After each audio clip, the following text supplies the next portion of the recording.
It is now day 76 of our 1000 Dawns, ladies and gentlemen. Hi.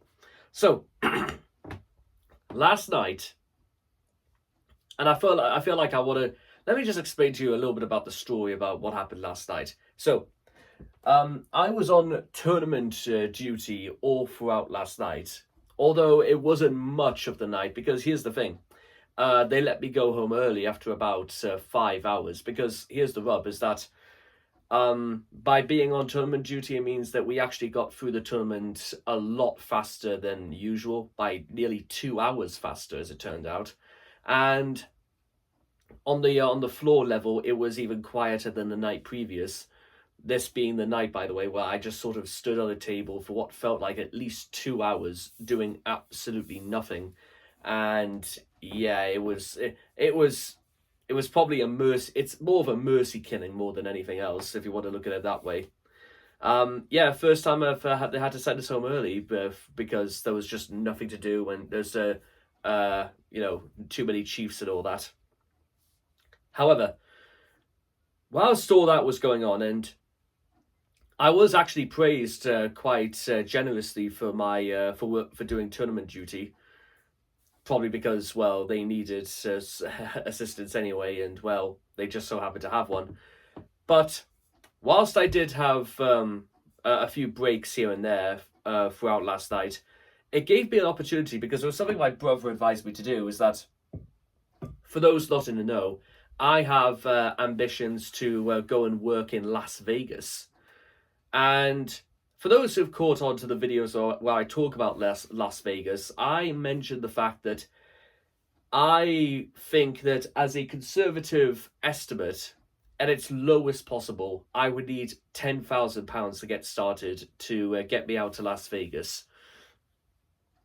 Unfortunately, that is not even close to it, because even when I said £20,000 to £25,000 as like a base maximum to get started, after what I've seen, it might be an incredibly gross underestimate, because in the first place, ignoring what it would cost for green cards and all the rest of it, or even a visa for that matter, some of the apartments I was taking a look at last night, even for one bedroom and one bathroom, at least the sort of thing I was looking at would cost minimum per month 1,000 to $1,200.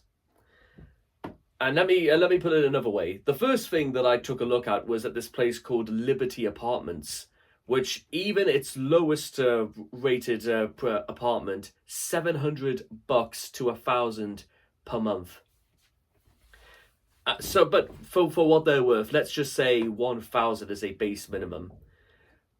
If I went to Las Vegas right now and I had £10,000 in my possession, I would probably be able to stay out there for maximum 7 months, I would say.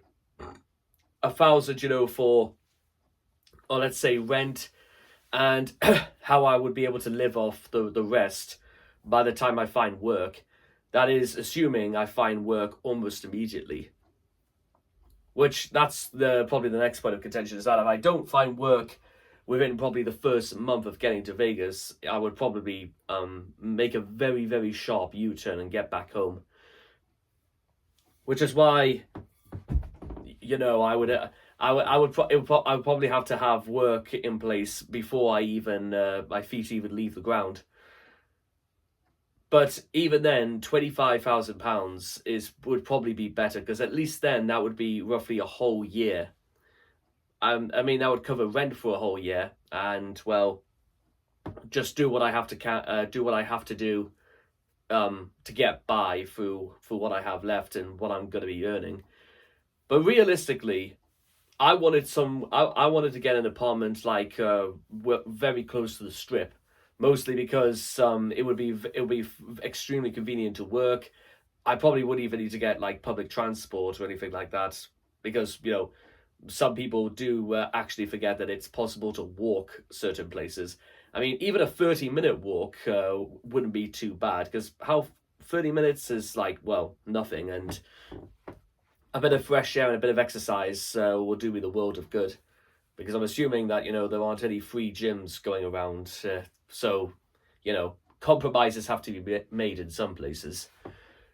But still, without all that being said, even 25 grand might not even be close to being enough, because that's not including everything else that would classify as an expenditure, such as, oh, I don't know, food, electricity, gas, and any other, shortages that I may have overlooked. So there's quite a few variables that have popped up that actually do make this a little bit harder. But what makes this harder again is that even if we get to £25,000, realistically, that would still take me the best part of 5 years to do it. And, well, it raises the question about, well, would I really need to leave?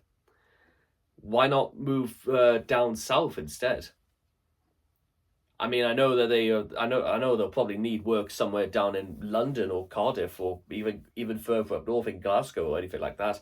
However, it had actually been on my mind a little bit to maybe do a little bit of extra work, like to be a dealer in one of the much larger tournaments, which I think just the atmosphere of that alone would be fantastic, because I've had enough experience of being a part of much larger tournaments to actually realize, you know what, I wouldn't mind doing that again.